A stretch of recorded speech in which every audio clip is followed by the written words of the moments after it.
Welcome to the Mission NextGen podcast. I'm excited to be back. Yeah, man, me too. It's been a minute.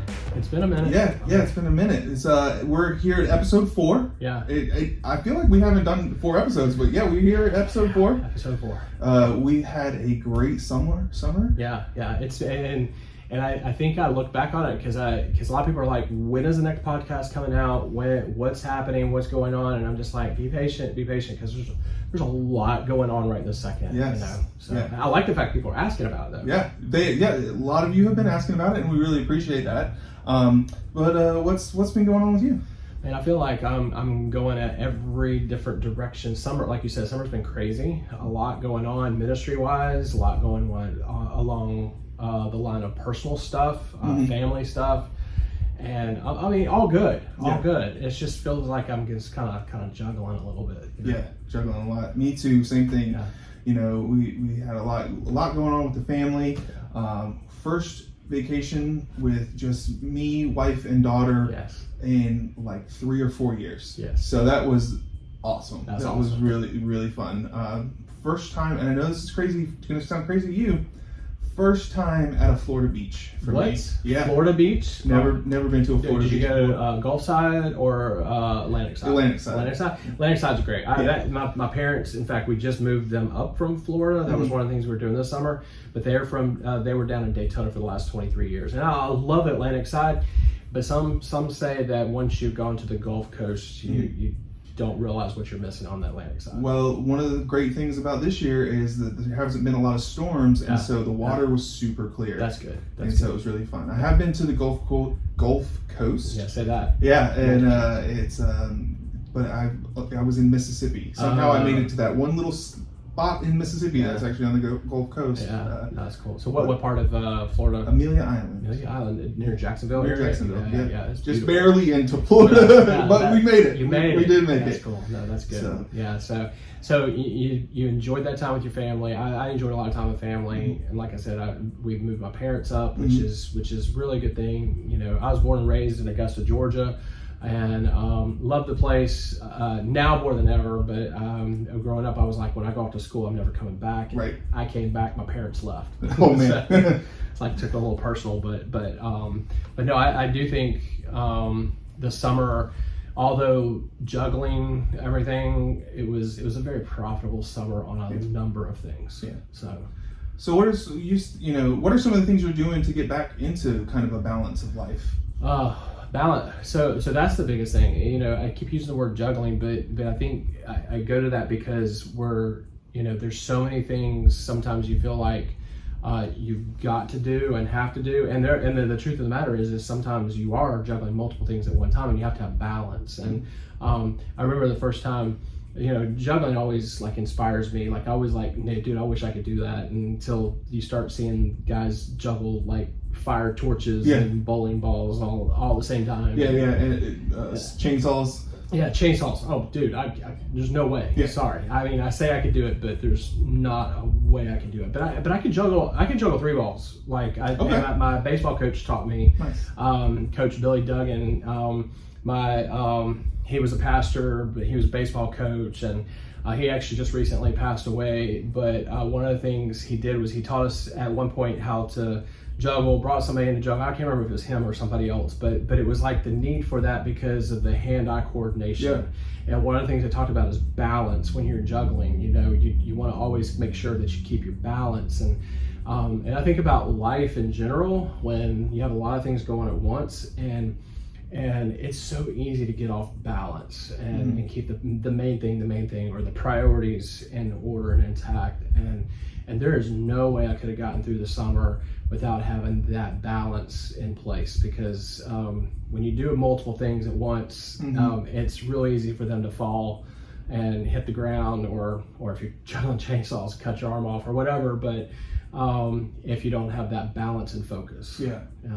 And so the balance for me was more or less, again, just like everything ministry wise, we can be busy about so many things that we forget to be about the main thing, and the main thing being Jesus and our relationship with him, and being the focal point of where we are. Everything should come out of the overflow of that, or under the covering of that. And so we were able to see God move in a lot of ways, because I think me, my wife Sarah, and our family, we really kept the Lord before everything we were doing, whether it be ministry or whether it be the family stuff, as much as moving my parents around or whatever that may be. And so the balance and the priorities is such a key thing. Yeah. But it's easy to get out of whack, isn't it? Right. Yeah. And I mean, the when you really think of it, the family is your first ministry. 100%. So that's when we have to make decisions. Yeah. It tends to, for me, I'm always weighted towards family. Yeah. And so. Well, I'm glad you said that, because again, even especially as someone who's been in ministry as the job or the calling or the occupation, so to speak, we are the number one people that forget about that we were called to the ministry of family first. As a husband to my wife, the ministry to her, as a dad to my kids. And if I'm not faithful in keeping those things in balance, and I'm not doing those things well, I have no business doing ministry with anybody or to somebody else. Yeah. It's got to come out of the overflow of that as well. Yeah, I had to make a hard decision over the summer, just one day, where it was we at our youth ministry, we had a fun youth night at Stars and Stripes, and some things had come up. I had a date night planned with my wife on Tuesday, doing the Stars and Stripes thing on Wednesday. Well, my mom was going to be my babysitter, and my grandmother got sick and had to go to the doctor or something like that. Something came up, and we had to switch days around. Oh yeah. And it was just it was so hard, because we had not had date night all summer, and I had to call and just say, guys, I'm so sorry, but I've got to prioritize this time with my wife tonight. Because we haven't just spent time with just the two of us, gone to dinner, gone to dinner and a movie in months. Right. And that was you start to see it. Yeah. So I was like, this is important. Yeah. And I'm sorry. And I already knew there was going to be plenty of leaders there. Right. There wasn't a structured thing that I needed to be with my particular small group. Right. So it was an easy call. Right. To be able to say, hey, this is going to be my priority tonight. Well, the temptation is for all of us is, but the kids need me. Right. Like they're expecting me to be there. Yeah. If my small group doesn't see me there, they're going to think I don't love. Yeah. We all have those temptations to fall into that. Yeah. And I already talked with my co-leader. Knew he was going to be there. Talked with the youth minister. He was going to be there. Everything was covered. It wasn't like I was dropping responsibilities. It was just taking a little time for the family. Well, dude, you kept that in balance, and that's a good job. Yeah. Good job. Right. So I think one of the things, part of that was just knowing that I could ask for help in that moment. You know what I mean? And it's good that you're part of a ministry that would receive that and not make you feel guilty about that, because I mean, let's be real, there's a lot of churches and a lot of ministries that would kind of say, dude, you committed. We're expecting you, whatever. But the fact that they received it and they said, hey, go do your thing. Yeah. That's going to help you keep that balance. Right. And it's just important sometimes to ask for that help. Yeah. Even when you're doing the ministry. Yeah, because that's on you. Yeah. And that's on me. Yeah. Like, if we don't ask for it, that's on us. Yeah. Because I guarantee there's a lot of ministries out there that would say, you should have just said something. You should have just told me that you needed that time. We would have given it to you. And if we don't do that, then we're risking burnout. Right. But I'll tell you, on the youth pastor side, those that are the paid staff that do these things as an occupation for your living, for your calling, you have to make sure though that you keep the calendar handy with that balance. And so when you're planning things, because your priority and your number one ministry is your family stuff always has to go on the calendar first. Yeah. And then you build everything around that. I mean, you actually have the priority. This is where you have the perk, so to speak, to be able to put that on the calendar first and build around it, and it's kind of important to do that, because that tells your wife, that tells your kids, if depending on how old they are, that time with them is important. Right. And so that's good, man. So I think thanks for bringing that up, because that's a huge part of balance in busy times. So anyway. Yeah. So talking about being busy and that kind of stuff, what's kind of like the state of the ministry? Like, This is kind of like a presidential thing. Yeah. Yeah. Okay, can we sing that on here? The presidential. Okay, probably not. I can't. Yeah. I'm not gonna sing. Yeah. But so the state of the ministry. I will tell you right now. One of the things that was so busy this summer is the fact that we are healthy and we're accomplishing a lot in Mission NextGen. And in fact, I'm glad we're kind of doing this because there's some people that are asking, hey, updated newsletters and stuff like that. They're going to be coming out soon, but this is actually kind of your digital newsletter right this second. Because there's been a lot of stuff going on that we talked about pre-summer that were going to happen. We had a local camp that I was asked to be part of and to speak at. It was funny. I love this camp. The guy that's youth pastor at this church. It's at the Parkway Baptist Church here in Augusta, Georgia, and the name of their camp is called Namaste Here.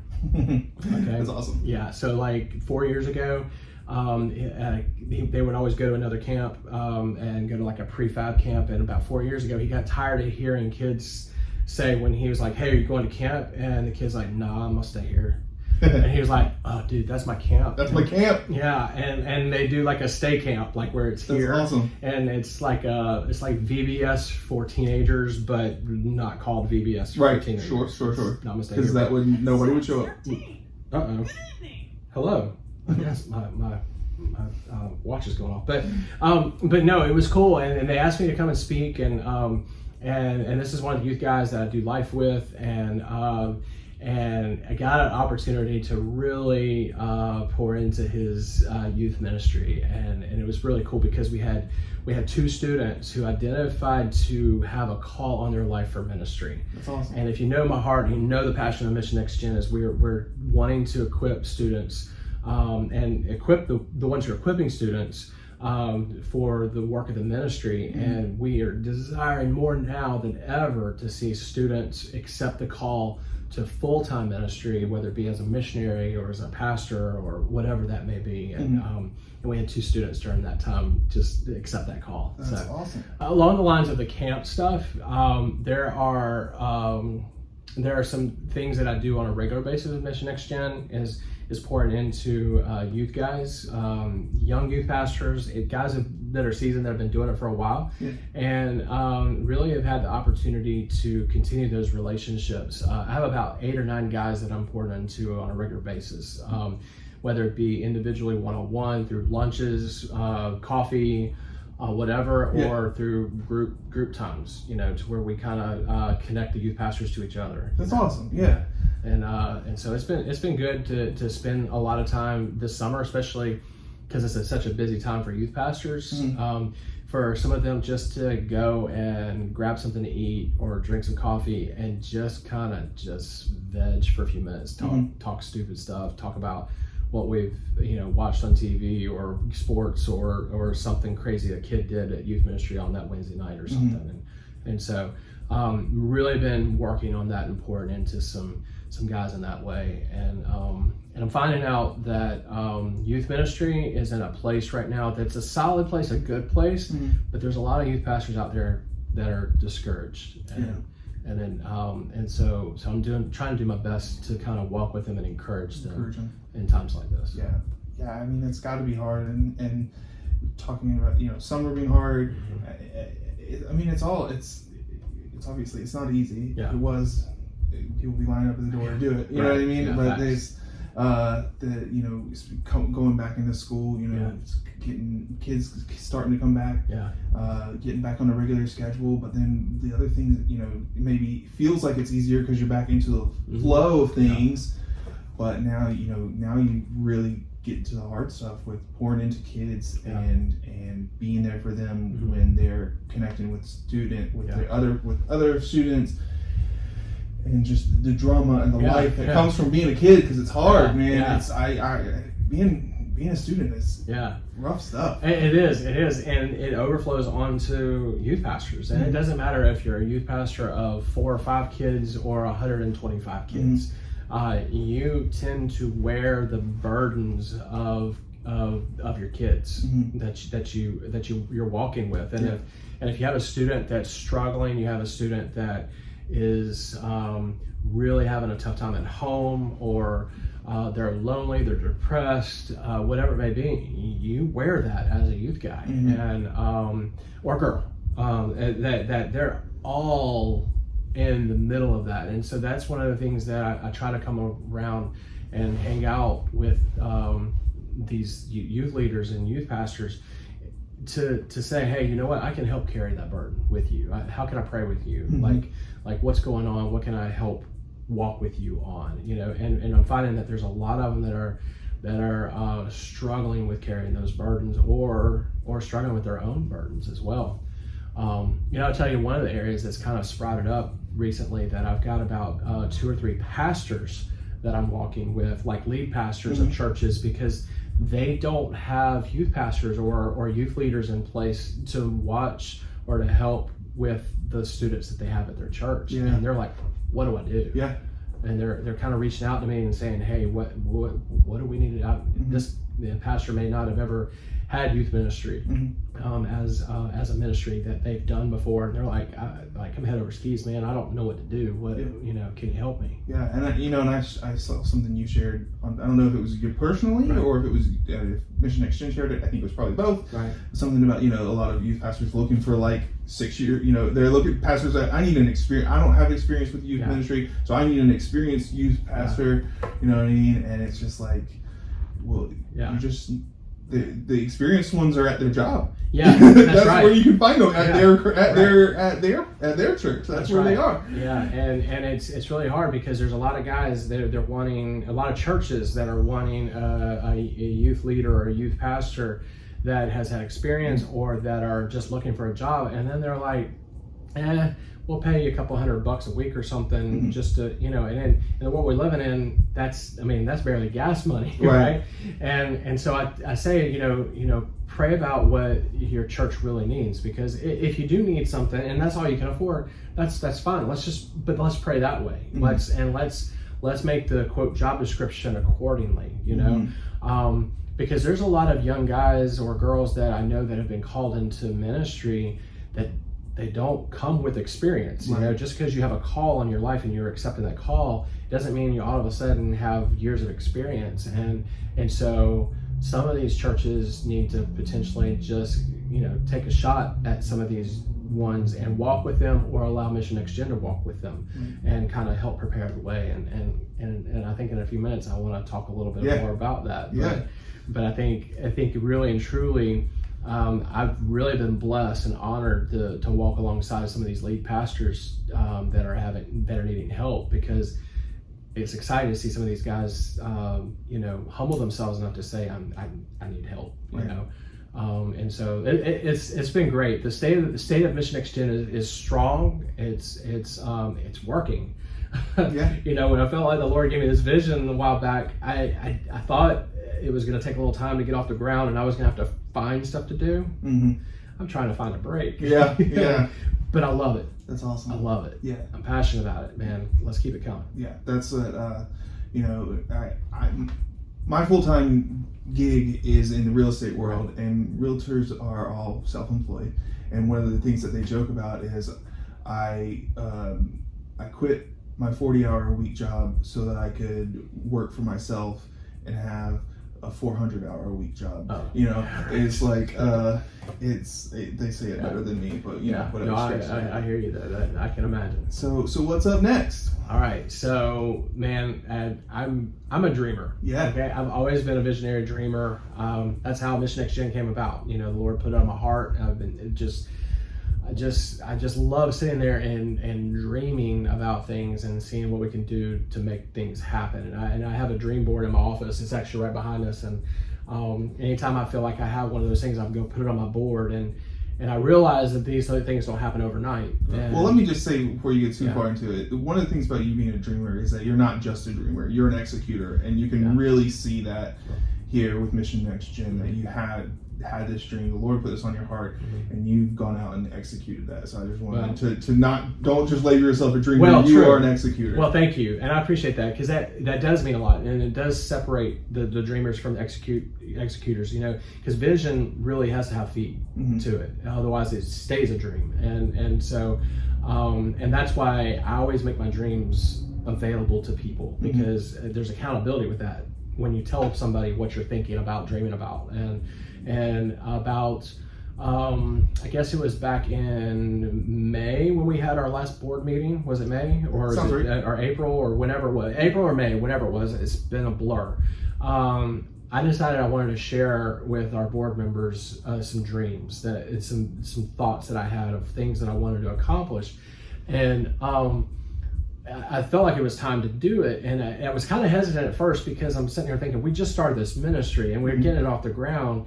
Why am I coming up with new stuff that I want to do? But that's what a dreamer does, right? And I think about, I think I'm allowed to say his name, but Walt Disney. I mean, if he would have kept his dreams to himself, we wouldn't have the experiences. We wouldn't be overpaying for fun, right? So I'm just kidding. But that's kind of where I'm at. And so I decided, okay, I'm going to put it out there. I'm going to put these dreams out there to my board members, and because the board we have is I'm accountable to, and what better thing to be accountable to but the dreams that I feel like the Lord has placed in my heart, so that way I will follow through and execute. Yeah, I love our board, because we have, for lack of better words, we have cheerleaders. Yes. We have analytical people. Yes. We have one member of the board. I guess I can say their names, right? Sure. Yeah. Jason McCrickert he's you throw something out there, and his first thing is, all right, how does that fit the Mission NextGen thesis? That's right. Is it? So we have articles. And does it fit? Does it fit the bylaws? Yeah. And that's amazing, because it's we put those bylaws down to say this is what Mission NextGen is, and if that's something that you want to do on your free time, go for it. But Mission NextGen has a mission, and we look at those things and at his leadership say, okay, how does this fit our mission? Do we need to adjust a little bit? To make that fit the mission, what's how does it best? And that's part of that leadership that we've gathered around us. And listen, Jason McCrickard, not to be confused with Jason Bible, who is on our board, and he's usually cracking the joke while Jason McCrickard is calling us back to the thesis. But I'm telling you, I love it, because there's balance. There's balance in our board, and it was intentional that way, because we needed to have all those pieces. I didn't need a good old boy system that's going to tell me yes to everything, and at the same time, I don't need all these people that are going to make me jump over hurdles to accomplish what the Lord's put on my heart. Right. So that balance is there, and when I put these dreams in front of them, in front of you, because you're on the board as well, I got a resounding, all right, let's do it. Let's figure it out. And it fit the thesis. Yeah, that's right. So Jason McCrickard, we're good. Okay. But what's interesting, when I put it before the board, I'm also putting it before the Lord, because I'm like, God, if you put this on my heart, then that means you must have a plan to put these things in place. And so where do we go from here? Some of those dreams are already starting to happen. One of the things I put in front of the board was I wanted to, because I feel a high need to empower the ones who are called, okay? And I know we can get into the debate of everyone's called as Christians to go make disciples, hands down. But there's another level of calling to fully committed pastors, missionaries, those kind of things that I'm talking to students about all the time. And how do we empower them to get the education they potentially need, to get the training they potentially need, whatever that may be, both of those things.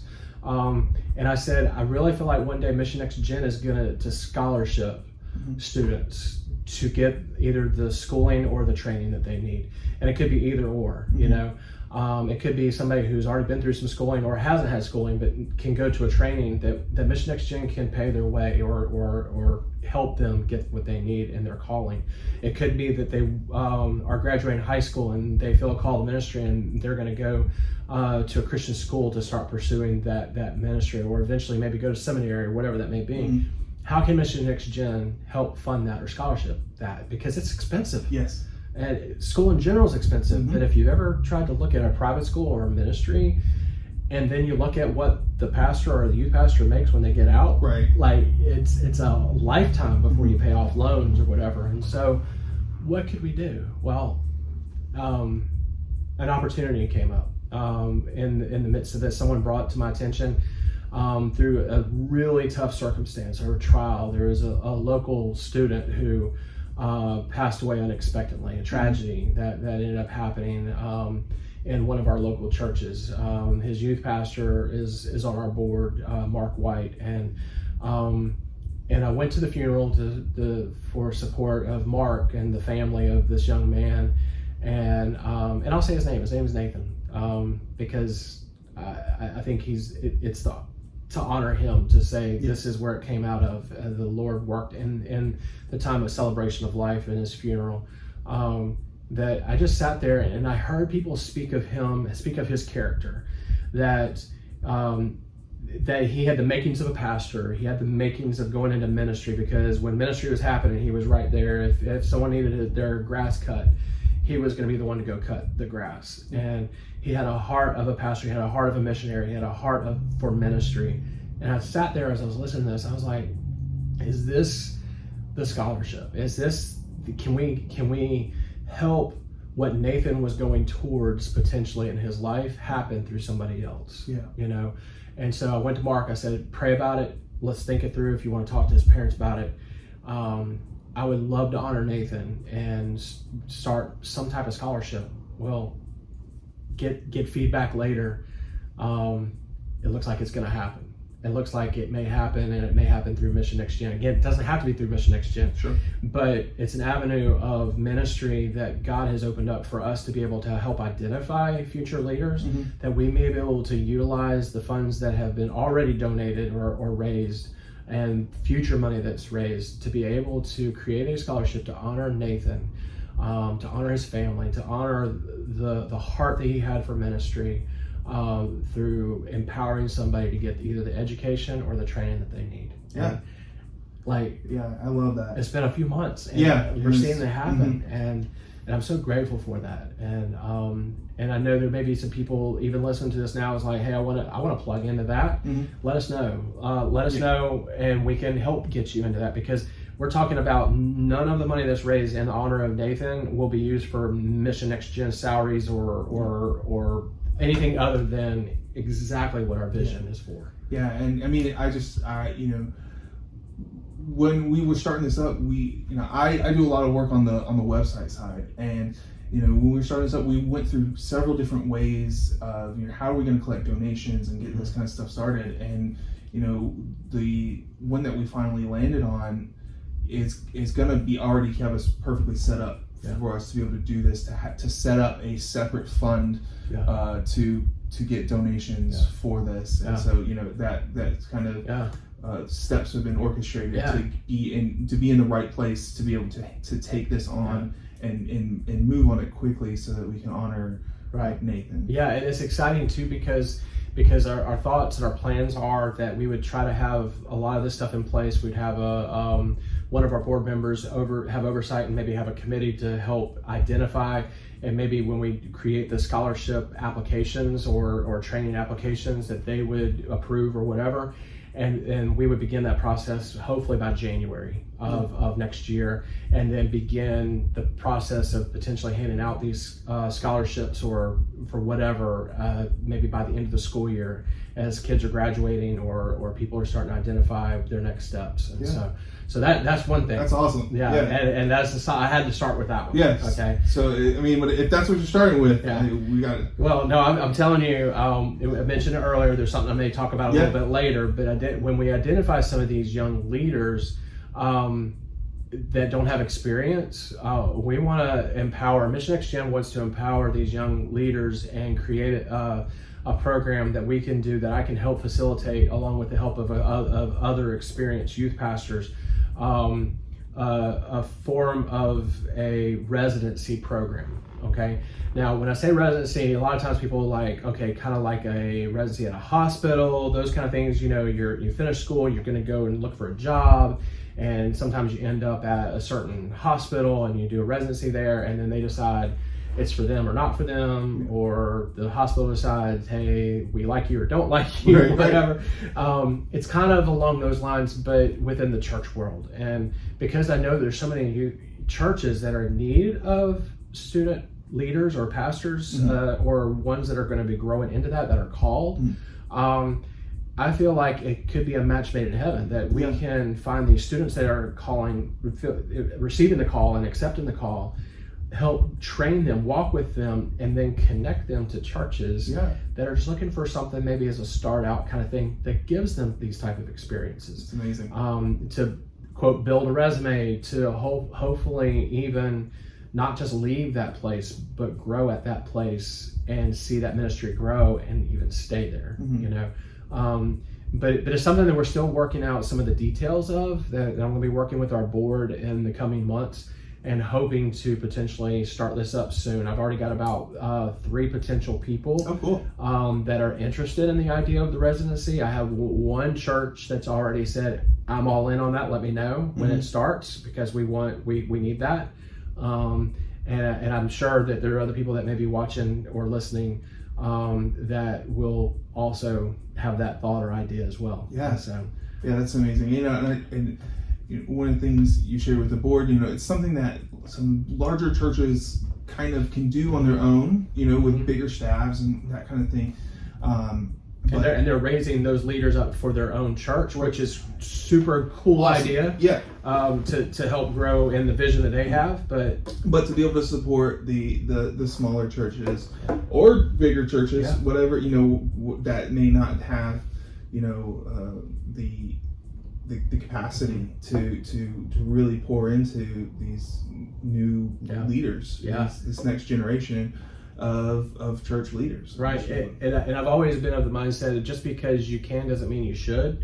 And there's a lot of pastors out there that can pour into some of these younger leaders, and yet they're juggling a lot already. Right. And just because they can pour into them doesn't mean that they should or have to. That's what Mission NextGen is about. And we're not here to come in and say, hey, hire me and I'll do all this. Like, no, this is a mission for us. We're trying to help you accomplish the mission that God's laid on your heart, to reach the students or the adults or the people that you have been called to reach in your community, in your backyard. It could be Augusta, it could be in California, it could be, you know, up in, talked to a guy the other day in Connecticut, okay? Like wherever it is, we want to be able to try to help you figure things out. And I think this residency program is one of those ways. That's amazing. Yeah. That's really cool.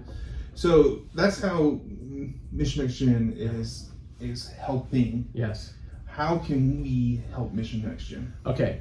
So, well, I'll tell you, you're already kind of helping just by how you serve with doing this stuff, like even with podcasts. And I think some of the things that are going to happen that you're going to see in the future is you may have an episode where Logan, from the lay leader side of things, and as a representative of a Mission NextGen, as a board member, you know, speaking to certain things as God has used his gifts as a volunteer in a student ministry, those kind of things. So you're already helping in those ways, but there are other ways that people on the outside of Mission NextGen can help, and I'll tell you the first and foremost thing is going to be through prayer. The foundation of anything that God is doing is always based in prayer, and it's not because if He's a part of it and doing it that we're having to beg Him to do it, because He's already a part of this and He's leading the way and He's strengthening us. But we need to know that people are supporting us through prayer and asking for the Lord to continue to keep His hand of blessing upon Mission NextGen as we're accomplishing the things that He's doing. So prayer is probably the most relevant and biggest thing that everyone can do. Yeah, of course. 100%. And I think on the next level of things is financial help, because we have a heart of doing this as a mission, and as a missionary, that I'm doing this as a missionary. I don't go into a church and say, yeah, I can do this for you, and here's your bill. Right. Okay. I'm not knocking anybody that does that. Okay. There are people that do it as a business or whatever, to help make money for their family, to take care of their family and stuff. And I applaud them for what they're doing, because they're really honoring the Lord. I know a lot of guys are doing it that way, and they're honoring the Lord with it. And I thank the Lord that they are. Yes. The way the Lord has put it on my heart is to do it as a missionary, because I'm able to help the small church, right. the church that maybe doesn't have the budget to get the experience that I have, the good, the bad, the fails, the successes that I've experienced in 25 years of ministry. But in order for me to do that, I have to have churches, I have to have individuals buy in from the standpoint of support and financially. Yeah, and I mean, like we said, being as a board member, I do a lot of things, but I support the mission financially, it's super. We've made it super easy. You can just go to missionnextgen.com and go to the donate tab, right. And set it up. It's through Church Center. Church Center, Planning Center, Church Center. So you may or may not be used to it, depending on your church. But it's so we as a family, we decided to give on a regular basis out of overflow. We've been blessed. And we want to reiterate as a board and as a mission that we're not looking for people to take away from their tithe that's going to their local church. Yes. This is, if you feel led to help us out of overflow, that's what we're asking for. We're not look at your tithe and say, well, we can get half of it. You know what I mean? Like that's not what we're looking for. We want to make sure that's clear. But we have made it easy. You can set it up and just automatically withdraw. Yeah. And it could be as you feel like it. We have people that do a one-time gift and they do it as they have it. We have people that do it on a weekly basis because that's how they get paid, or they do it on a monthly basis. One of the things that it helps us when you do it as a reoccurring thing is it helps us know how to plan, and it helps us know what we have in order to meet the needs for the month that we have ahead. And but I'll tell you, any amount what would be labeled as small or large is part of Mission NextGen. Yeah. And it's a big part, regardless of the size of the gift. It is a big part of what we do at Mission NextGen. Somebody asked me the other day, they said they were asking how much is in this, that do we need, or what is it that is a good common gift? And I said, listen, here's one of the things that somebody brought up to my attention is there's a lot of people that will spend $15 to $20 on a subscription to one of the app to watch I'm not going to mention the names of it, but some of that to watch certain movies or shows or whatever that may be. And I'm like, we do that for our entertainment, but $15 a month, that's like three visits to the local coffee shop, or maybe 2.5. 2.5. That type of gift once a month goes a long ways, and it's everything that we end up doing, you're part of at that point. Whether it's just prayers or finances or both, we covet the prayers more than anything, but our finances that are donated and taken care of us are the things that keep us going. So this is just an anecdote, and I don't even know if this will make it in the podcast, but we're sitting here at the Baptist Mission. A lot of what Steve does happens over a lunch or a coffee or something, and if you think about it, if you can do $15 a month, that's one lunch. 2.5 coffees. 2.5 coffees. You know, if it's me, which it's not me, but if it was me, it'd be 3 because I'm just drinking black coffee. But you know, think about that. Like what can it do? You know, you can really affect the life of a local leader just with a small gift. And it even goes beyond just even the local. Like Tuesday of next week, I'm actually traveling to meet halfway a youth pastor that is gone through a rough time in his life through the church that he was serving at, and to where he was let go and he's trying to figure out what's up, what's down anymore. And I'm traveling to meet him halfway up in Columbia, South Carolina. Awesome. And again, that's the ministry that God has entrusted me with, and those are the things that I can't do without the financial support of the people that are supporting Mission NextGen. And so for those of you that are already supporting us, thank you. Please keep it going as the Lord provides. For those of you that aren't, I don't beg. I just say follow the Lord. You know, whatever the Lord puts on your heart, He's going to provide us. This is His ministry anyway. And however I have to adjust my life or do whatever, just because again, this is not about funding Steve. This is about funding the ministry. And if well, I'm changing the way I was going to say that. Let's just reiterate, the first thing that we're asking for is prayers. To pray for us. And pray for the ministry. So if that is, you know, if that's what you got, that's what we want. That's right. 100%. That's what we want. So in that spirit, you mind if I close this out? No, let's do it. All right. Lord, thank you for this time with Steve. Thank you for the time with our listeners and our watchers on the video feed. Lord, we just thank you for each and every one of them, for everything that they're doing to support this ministry that you've laid on all of our hearts, Lord. We just thank you for the summer that we've had. Thank you for the ups and downs of those summers, Lord. Thank you for the help that we've been given, Lord. Thank you for this ministry and the impact that it has had.